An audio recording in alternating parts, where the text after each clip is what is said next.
The proclivity to seek knowledge indefinitely is definitely desirable. It's a good thing, you know. But when it's untempered by wisdom, that's when you can get into the issues, both academically, educationally, and mainly spiritually. You'll be in a world full of hurt. Shalom everyone, my name is Nakaraya. Today this video is going to be about the importance of knowledge, but the imminent danger of knowledge when it's not tempered by wisdom. Now, see, with knowledge, it's truly good, right? It's what separates the humans from the beasts and the crawlers upon the earth and the fish and the fowls of the air, etc. And it calls for speciesists, as far as Genesis is concerned. But I don't see enough people talking about the danger of it when you don't have what it takes to withhold or hone in on the knowledge with the necessary ethics to actually use it to the best of your ability, morally, so to speak. So I have this philosophical idea, or this philosophy about the difference between knowledge, wisdom, and understanding, and I'll get more into that in my wisdom video. But basically, to make it brief, is that knowledge is sight, understanding is hearing, wisdom is insightful enlightenment.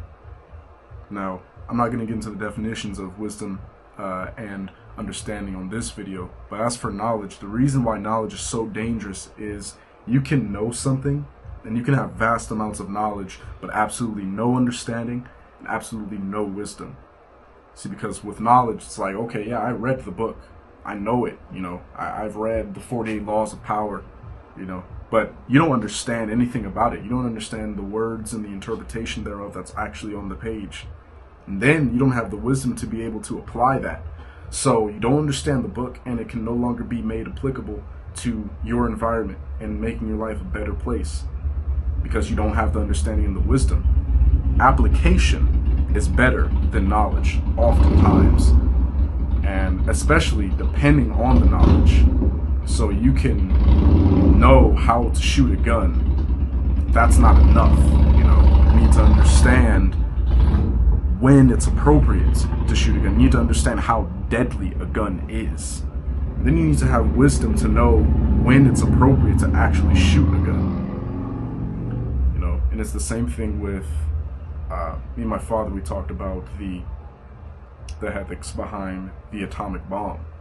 It's like, you know that the bomb exists, you know how to make it, you know how to make the bomb. And that's fine.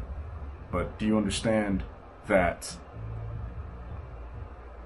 I believe it was Einstein who said this, like, if this actually launches, World War IV, or III, is going to be fought with sticks and stones. That's understanding. You understand just how capable this bomb actually is. But then you should have the wisdom to say, well, based off of the knowledge and the understanding, because it requires both, I'm not going to do that because it's not going to be ethically correct.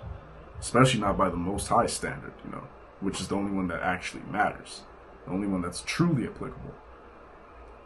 So, yes, when it comes to knowledge, the danger of it as well is that you can often, especially when you gain intellectual prowess with the vast amount of knowledge that you accumulate, you can conflate that with wisdom, and that's very dangerous. It's very, very incorrect, man. Because then you're like, okay, yeah, I'm so wise and I have all of this, and therefore you can't tell me what to do. And I speak from a place of experience partially in that regard. It's like, on the surface, I've always maintained a fair amount of humility in regards to the knowledge that I did accumulate. But what tends to happen is the inside of your mind and your heart and your soul, you know that something is wrong and you know that there's a problem. But because no one else can see it, no one else can check you on it, it takes a massive amount of analytic and skeptic ability and criticism on your behalf in order to change it. Because, being completely honest, the Most High can see everything. Nothing is hid from him. He judges by the heart. So you're in a heck of a lot of pain, if you ask me, in regards to something that's inwardly incorrect about you spiritually. That needs to come out, and that's what needs to be fixed. So for me, it was a knowledge, because I was always a child who wanted to be smart, and then when I came into the truth, I wanted to be wise, you know. So I read everything I could get my hands on, spiritually and otherwise, you know, knowledge about animals, empiric truths about the world as we know it as far as science is concerned. And gaining all of this knowledge, it was good, right? Because it's like, oh yeah, I know this, I know this, I know this. But subconsciously, I would know that as far as my dad's philosophy is concerned, which I subscribe to, which is all anger springs from pride. Like, it's really hard, and you guys can try to prove it wrong in the comments. I'm really interested to see what you think.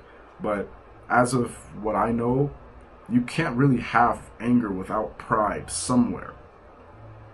You know, that's where entitlement comes in.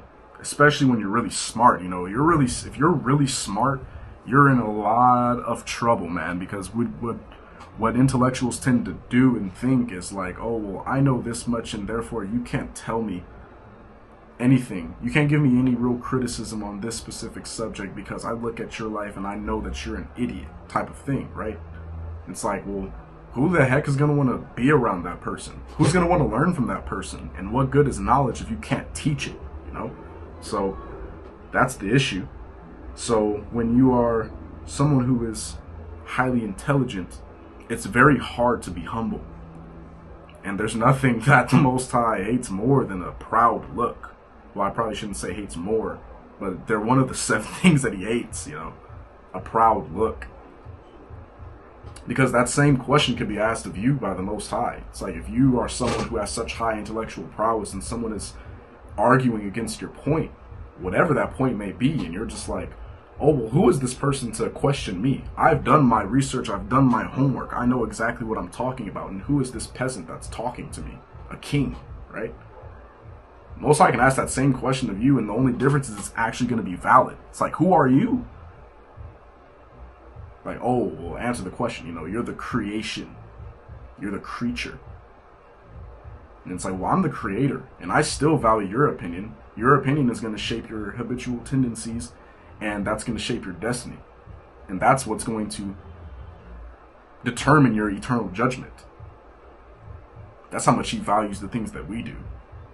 But you can't have enough humility. That's why there's so much wisdom in what Christ was saying in regards to forgiving your debts as you forgive, or asking the Most High to forgive our debts as we forgive our debtors and those who trespass against us, you know.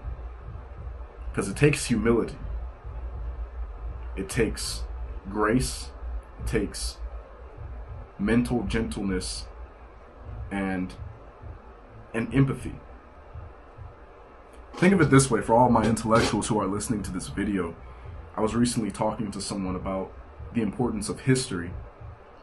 And people look at the tyrannical, like, horrible atrocities that were done by man. You know, they talk about, like, you know, Hitler and let's see, so many different individuals. The person who made the atomic bomb, you know, I forget his name, but Africanus and Shaka Zulu and all of these men, all these some totalitarian individuals. Like, we look at them and it's like, oh yeah, these people are so horrible. And then Jordan Peterson talked about this, like, we often think that we will be the optimistic protagonist, so to speak, that would challenge that authority. It's like, well, maybe think harder. Because if you look at it, psychologically speaking, and you look at these people who you deem to be villainous, if you are truly honest, if you're truly intellectually honest, you'll see that they're not that different from you. They're really not, man. The only difference is a little bit more self-control in certain aspects of the human existence. So, are you that much different from Hitler? Hitler simply didn't like a certain demographic and acted out upon that dislike, or that hatred, excuse me. And he had the means to do so. And so the idea that some of us can think like, oh, well, I would have done this differently. And you have no grasp on the amount of resources that these certain individuals had, but you somehow have the intellectual prowess to make certain conclusions about what you would have done morally, especially in those time frames historically. I think not, you know? And that's the danger of knowledge. You don't understand the situations at hand, and you don't have enough wisdom to say what actually would have been done by you had you lacked a certain amount of moral ethics and knowledge at that time, you know? And by no means am I being an advocate for like Christopher Columbus and Hitler, etc., etc. It's like, no. It takes humility to look your enemy in the face and realize that you're no different than him, really. I know that there's probably going to be some Israelites who see this and it's like, oh no, you know, the enemy's the enemy, you know, like when he said forgive your enemy, or I'm sorry, love your enemy as yourself, he's talking about, you know, your brother, etc. It's like, perhaps, but at the bottom, the main conclusion of that lesson is that you only make peace with your enemies. You don't make peace with your allies, you know. They're your allies. And of course you have confrontation and then you have to, like, you know, mend those bonds, but that's mending a bond that was already there. They're not necessarily an enemy, you know. He said don't abhor an Edomite, and then that transfers to every nation. But the knowledge of what these nations have done without the understanding of how we are to deal with it spiritually and mentally and psychologically, then we come to some rash conclusions, which leads to the whole community being accused of hate speech and otherwise completely falsities that should not be labeled on the Israelite community. But this video isn't about the Israelite community. It's just about the danger of knowledge. And I'm trying to think of other examples that would illustrate that furthermore. But I think that's really it. We are all the same, and high intellectual prowess can make you feel like you're on a pedestal and you're experiencing the loftiness of it. And that can give you a dopamine effect, you know? And I understand that. And by no means am I saying that knowledge is bad or wicked, because that's absolutely not the case. You just need to have, at the very minimum, you need to have understanding on what you're consuming. And by all means, man, please be porous. Have your brain be porous to the words of wisdom, because that's really going to help you out a lot. Like the spiritual agony that one can experience from only having vast knowledge. It's horrible, man. And that was the pursuit, that was, I believe, part reason at least to why the Most High had me pursue wisdom so much. Because I had knowledge, but I had little wisdom. And so, with that, the Most High is always going to know more than you. And hear me on this. Even when we're in New Jerusalem and now all of the world has come to its beautiful conclusion and we're now in the beginning of the indefinite reality, we are not going to ever know more than our Maker, you know? And that says something. The main thing that I'm getting at is that it's said that there is an infinite amount of knowledge, and knowledge is just as vast as what the Most High creates. So there's always going to be something new for you to learn. But it's like, is that going to help you at all?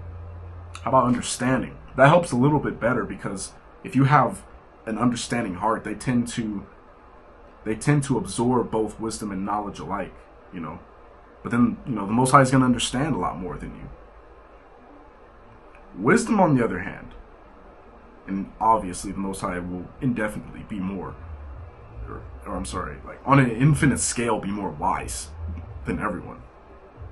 But the point is, with wisdom, you're reliant on the Most High, because the beginning of wisdom is the fear of the Most High, and it's the principal thing, you know.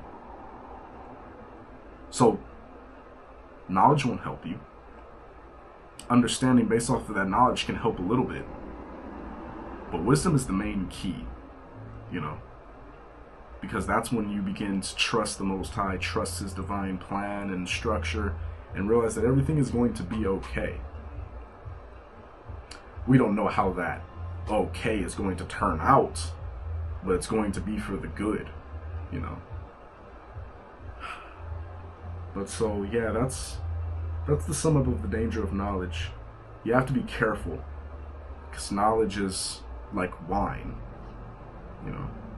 Wine can be good. It's good for you as far as, you know, when you drink it with moderation. But that moderation for knowledge should be understanding at the very least, and wisdom at the very most, at most optimal as well. So that's pretty much going to wrap up this video. But in conclusion, I'll need to understand, pursue knowledge, yes, but without understanding and wisdom, it's almost just as good as having an idle mind, you know, because knowledge is infinite. It'll take you here, it'll take you here, it'll take you here, and then this will take you in a different direction, and then you'll contradict yourself. And if you're only focused on knowledge, especially in the religious sense, you have to be very, very careful, because not all religions agree with each other. And then if you incorporate different doctrines from different sectors of religion, then you tend to contradict your own belief system. Now you're compromised. Your spiritual, structural integrity is compromised because of how much you know and how little you understand. I think that's well put, I believe. And so with that, you just need to be careful. Because yes, just like an idle mind will take you anywhere, vast knowledge with no understanding will take you everywhere. And if you can be taken anywhere, then you don't really have a journey, you know? You just have a portion of a journey that eventually is going to come to an end, so that way you can continue it. You know, you're just stuck. And I've seen it so many times, people who get so wrapped up in knowledge to where they don't believe in anything anymore, you know? Because it's too much. You're overstimulating yourself. You have no actual foundation, and you're getting ahead of yourself. But that's it, guys. That's the conclusion. Seek knowledge. It is good for you. I'm not saying that. I'm saying apply understanding and wisdom as well, and those are going to be videos in the future as well, and how that correlates and corresponds with knowledge. Okay. Don't conflate knowledge with wisdom. That's a big mistake. And understand that not only does the Most High know more than you infinitely, but there's always going to be someone that does know more than you. Learn from that person what you can. Take the meat, cast the bones. Take what's applicable. And be humble. Don't be sociopathic. Be humble. Be meek. Be wise. That's going to conclude this video. I do have my first video request from, I believe it was technical difficulties. Vigilant One of the Lord. So that's going to be next video. Diligence. It's a good topic. If I butchered the name, I'll get it right in the next video for sure. That's going to conclude it for this one. I hope you guys got some edification, some good wise counsel from this video. Yep. Everybody stay safe, stay dangerous, and be wise. Shalom.